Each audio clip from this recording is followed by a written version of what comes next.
हमारी खास पेशकश में आपका स्वागत है। मैं हूं मनोज मानस और खास पेशकश में सबसे पहले बात करेंगे रोपवे परियोजना को मंजूरी। केंद्रीय मंत्रिमंडल ने राष्ट्रीय रोपवे विकास कार्यक्रम की पर्वतमाला परियोजना के तहत उत्तराखंड में सोनप्रयाग से केदारनाथ तक 12.9 किलोमीटर लंबी रोपवे परियोजना को मंजूरी दे दी है। केंद्रीय मंत्री अश्विनी वैष्णव ने इसकी जानकारी दी। फैसले की जानकारी देते हुए उन्होंने कहा कि इस परियोजना का बड़ा फायदा ये होगा कि जिस यात्रा में वर्तमान में 8 से 9 घंटे लगते हैं, इसके बनने के बाद घटकर यह समय 36 मिनट हो जाएगा। इसमें आपको बता दें 36 लोगों के बैठने की क्षमता भी होगी। केंद्रीय सूचना प्रसारण मंत्री अश्विनी वैष्णव ने बताया कि प्रधानमंत्री नरेंद्र मोदी की अध्यक्षता में केंद्रीय मंत्रिमंडल ने बुधवार को केदारनाथ रोपवे परियोजना को मंजूरी दे दी है। इस रोपवे परियोजना पर करीब 4081 करोड़ रुपए का खर्च आएगा। इस रोपवे को डिजाइन, निर्माण, वित्त संचालन और हस्तांतरण DVFOT मोड पर विकसित किया जाएगा। तो यह बड़ा फैसला केंद्रीय कैबिनेट ने लिया है, मोदी कैबिनेट ने लिया है। सोनप्रयाग से केदारनाथ तक ये रोपवे बनेगा, तो जिसमें यात्रा में जो समय 8 से 9 घंटे लगता था वो महज घटकर लगभग 36 मिनट हो जाएगा। और एक बार में जो रोपवे में 36 यात्री एक राउंड में उसमें यात्रा कर सकेंगे, तो कहीं ना कहीं 9 घंटे का सफर सिर्फ 36 मिनट में अगर पूरा होगा तो कहीं ना कहीं यात्रा भी सुगम होगी। लोग जो है वो सुगमता से यात्रा कर पाएंगे। तमाम जो दुर्घटनाएं होती हैं उनमें वो दुर्घटनाएं भी बचेंगी और कहीं ना कहीं सुगम जो है वो यात्रा लोगों को उपलब्ध हो सकेगी। तो उत्तराखंड के लिए ये बड़ा फैसला है। मोदी कैबिनेट ने उत्तराखंड वासियों के लिए ये बड़ा फैसला लिया है और कहीं ना कहीं इससे टूरिज्म को और भी ज़्यादा बढ़ावा मिलेगा, क्योंकि तमाम ऐसे यात्री हैं जो ऊंची पहाड़ियों पर नहीं चढ़ पाते हैं और उनको दिक्कतें होती हैं। घोड़ा खच्चर से किसी तरीके से वो ऊपर पहुंचते हैं और बमुश्किल जो लोग हैं वो यात्रा कर पाते हैं। ऐसे में जब ये बड़ा प्रोजेक्ट बनकर तैयार हो जाएगा तो कहीं ना कहीं यात्रा में भी लोगों की संख्या बढ़ेगी। तो 9 घंटे का सफर महज 36 मिनट में पूरा होगा। तो ये बड़ा फैसला मोदी कैबिनेट ने लिया है उत्तराखंड के लिए और उत्तराखंड के पर्यटन के लिए भी ये बड़ा फैसला है।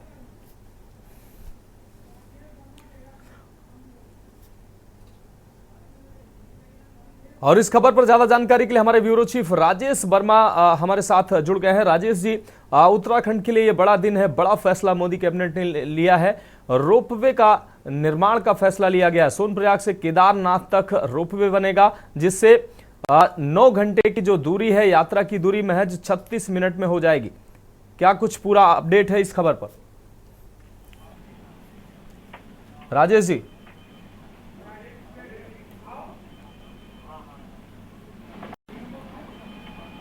राजेश जी, क्या आप हमें सुन पा रहे हैं? हेलो विनोद जी, नमस्कार सर। नमस्कार सर, आपका नंबर राहुल बैरागी जी ने दिया था।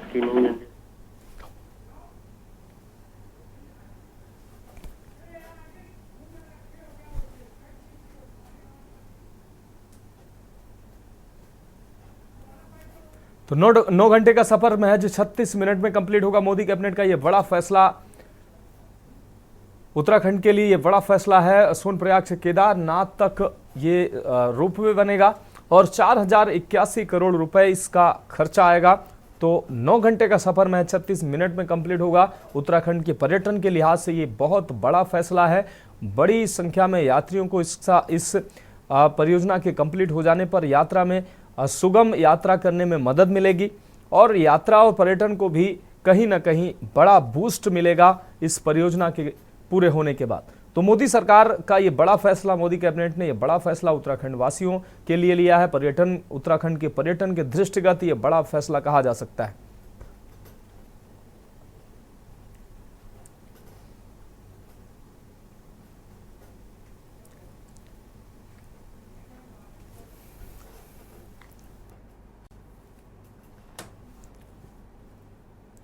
तो सोनप्रयाग से केदारनाथ तक ये रोपवे बनेगा। और अब आगे बात करते हैं औरंगजेब पर संग्राम की।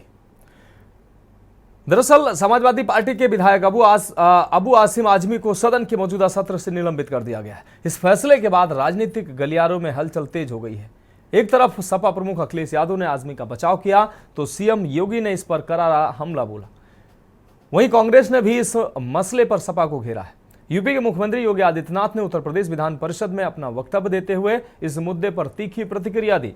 उन्होंने कहा, उस कमवक्त को पार्टी से निकालकर यूपी भेज दीजिए, बाकी उपचार हम करवा देंगे।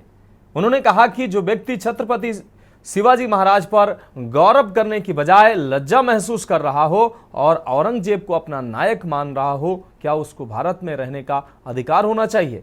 इसके साथ ही सीएम योगी ने कहा कि सपा अब राम मनोहर लोहिया के विचारों से बहुत दूर भाग चुकी है और सपा की विचारधारा औरंगजेब की विचारधारा हो गई। मैं समाजवादी पार्टी से जुड़े हुए मित्रों से कहना चाहता हूं, भारत की विरासत पर आप गौरव की अनुभूति नहीं करते। कम से कम जिनके नाम पे आप राजनीति करते हैं उनके विचारों को ही मान लेते। डॉक्टर राम मनोहर लोहिया ने इस बात को कहा था कि भारत की एकात्मता के 3 आधार हैं, श्री राम, श्री कृष्ण और शिव शंकर, भगवान शिव। जब तक भारत की जनता इन 3 देव महापुरुषों के प्रति श्रद्धा का भाव रखेगी, तब तक भारत को भारत बने रहने से कोई रोक नहीं सकता। दुनिया की कोई ताकत भारत का बात नहीं कर सकता। डॉक्टर राम मनोहर लोहिया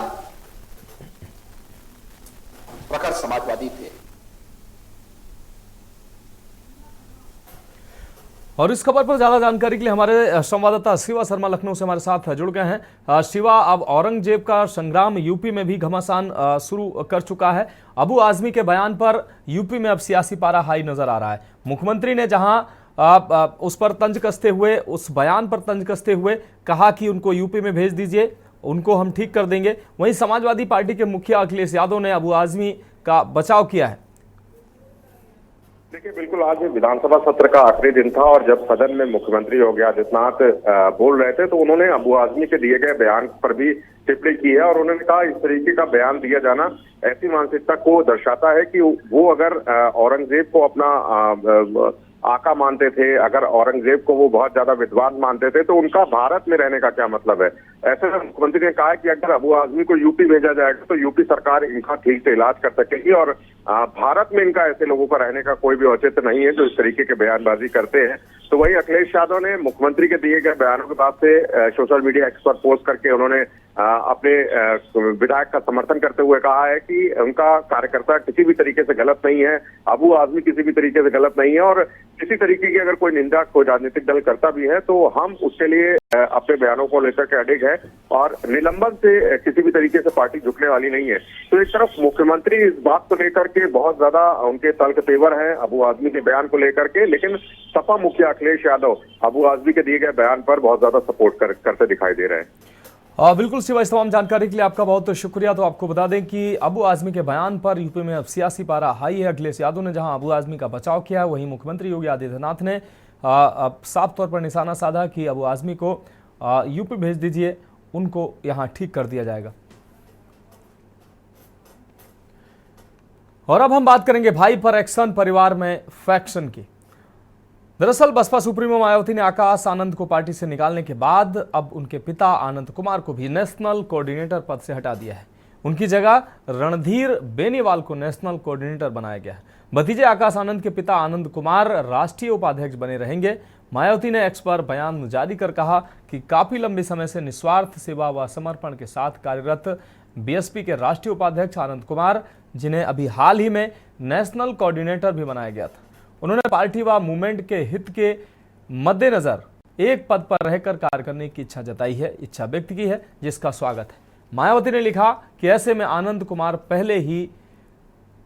पहले की ही तरह बीएसपी के राष्ट्रीय उपाध्यक्ष पद पर रहते हुए सीधे मेरे दिशा निर्देश में अपनी जिम्मेदारियों को निभाते रहेंगे।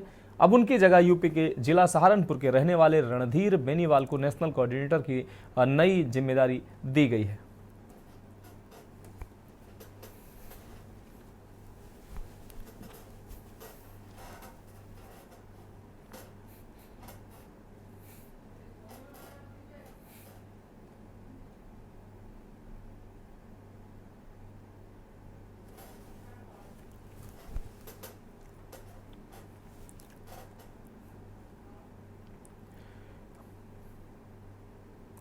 और आगे हम बात करेंगे दारुल उलूम में स्मार्टफोन पर पाबंदी। जनपद सहारनपुर के देवबंद स्थित विश्व प्रसिद्ध इस्लामी शिक्षण संस्थान दारुल उलूम ने नए शैक्षणिक सत्र के लिए दाखिले की प्रक्रिया शुरू कर दी है। इस बार संस्थान ने छात्रों के लिए स्मार्टफोन के उपयोग पर सख्त पाबंदी लगाई है। मशहूर देवबंदी उलेमा मौलाना कारी इसहाक गोरा ने बताया कि यह फैसला छात्रों की पढ़ाई पर ध्यान केंद्रित करने के उद्देश्य से लिया गया है। छात्रों को किताबों और शैक्षिक साधनों पर निर्भर रहने के लिए प्रेरित किया जाएगा ताकि वे अपना समय सही तरीके से उपयोग करें। स्मार्टफोन के दुरुपयोग को देखते हुए यह नियम लागू किया गया है, जिससे छात्रों को अनुशासित माहौल मिलेगा और उनकी इस्लामी शिक्षा बेहतर तरीके से हो सकेगी।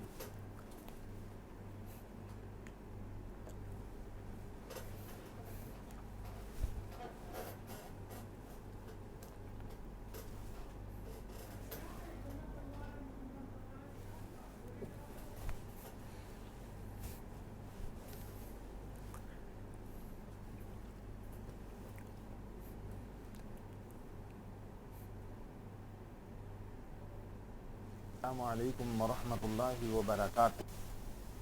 जी हाँ, दारुल उलूम देवबंद की इंतज़ामिया ने अपने यहाँ पढ़ने की ख्वाहिश रखने वाले छात्रों के लिए कुछ गाइडलाइंस जारी की हैं और इन गाइडलाइंस में स्मार्टफोन का भी जिक्र किया गया है और कहा गया है कि कोई भी बच्चा स्मार्टफोन का इस्तेमाल ना करे। अगर करता हुआ पाया गया तो उसको जब्त कर लिया जाएगा। दारुल उलूम देवबंद की इंतज़ामिया ने जो ये गाइडलाइंस में जो एक कंडीशन लगाई है, इसकी जितनी सराहना की जाए, तारीफ की जाए, कम है। और अब हम बात करेंगे आबादी के बीच भालू की। पीलीभीत में आबादी के बीच एक भालू का वीडियो वायरल हो रहा है। आपको बता दें, बताया जा रहा है कि पीलीभीत टाइगर रिजर्व से निकलकर एक भालू पीलीभीत के माला स्टेशन के पास आ गया। इसके बाद ग्रामीणों ने वीडियो बना लिया और वायरल कर दिया। हालांकि भालू आने से चारों ओर दहशत भी फैल गई। सूचना पर पीलीभीत टाइगर रिजर्व व सामाजिक वन की टीम मौके पर पहुंची और भालू का रेस्क्यू किया गया। मेडिकल परीक्षण के बाद इसमें निर्णय लिया जाएगा कि भालू को कहां छोड़ना है। आपको बता दें कि पीलीभीत टाइगर रिजर्व में बड़ी संख्या में टाइगर व भालू एवं अन्य वन्यजीव निवास करते हैं। खुली सीमा होने के कारण आए दिन ये वन्यजीव शिकार की तलाश में आ जाते हैं और रिहायशी इलाकों तक पहुंच जाते हैं। कई बार जंगली जीव ग्रामीणों पर हमला भी कर देते हैं। फिलहाल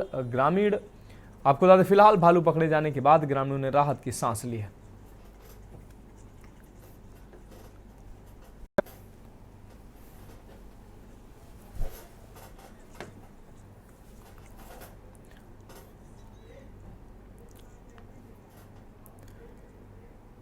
तो हमारी खास पेशकश में वक्त एक ब्रेक का है और ब्रेक के बाद हम बात करेंगे चैती मेला की तैयारी की।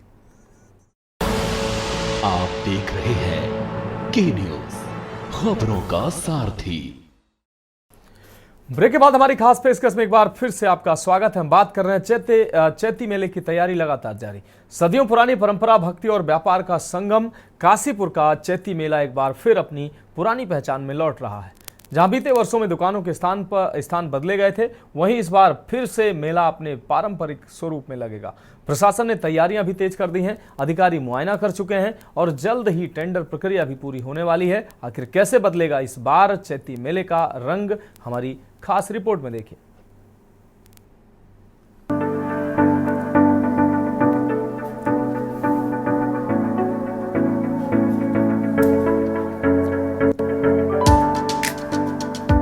चैत्र नवरात्रि के दौरान काशीपुर में एक नई रौनक देखने को मिलती है और इस बार खास बात यह है कि काशीपुर का प्रसिद्ध चैती मेला अपने पुराने पारंपरिक स्वरूप में लौटने जा रहा है।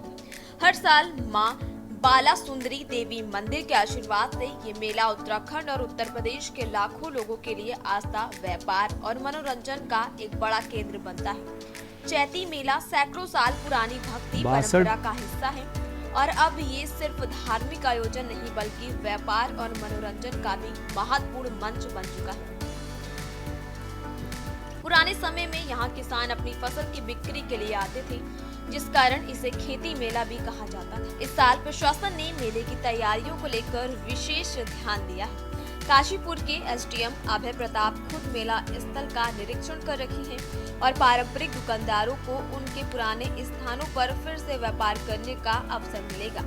टेंडर प्रक्रिया जल्द ही पूरी हो जाएगी और मेला अब पहले की तरह भव्य और ऐतिहासिक रूप से सजने वाला है। आस्था, व्यापार और मनोरंजन का ये संगम अब काशीपुर के चैती मेले को पहले से भी बड़ा और आकर्षण बनाएगा।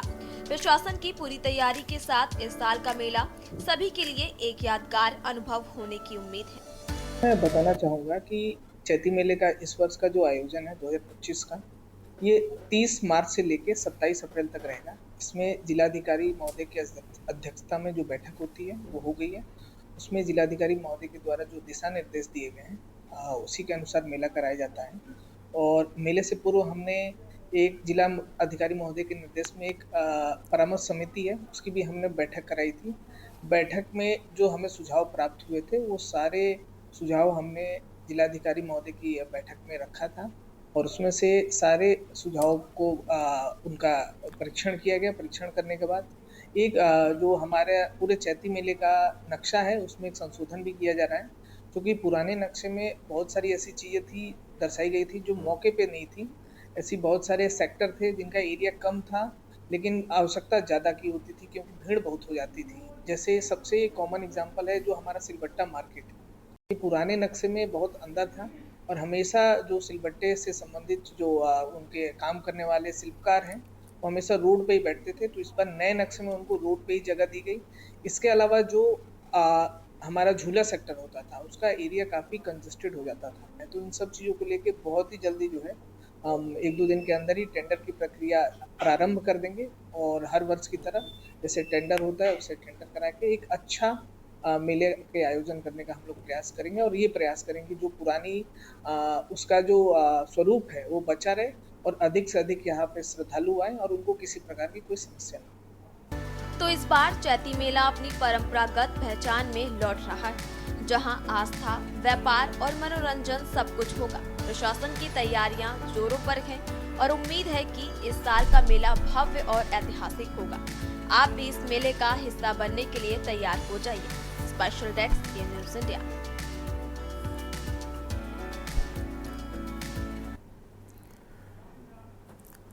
तो फिलहाल हमारी खास पेशकश में अभी के लिए मेरे साथ इतना ही। मुझे दीजिए इजाजत और आप देखते रहिए के न्यूज़ इंडिया।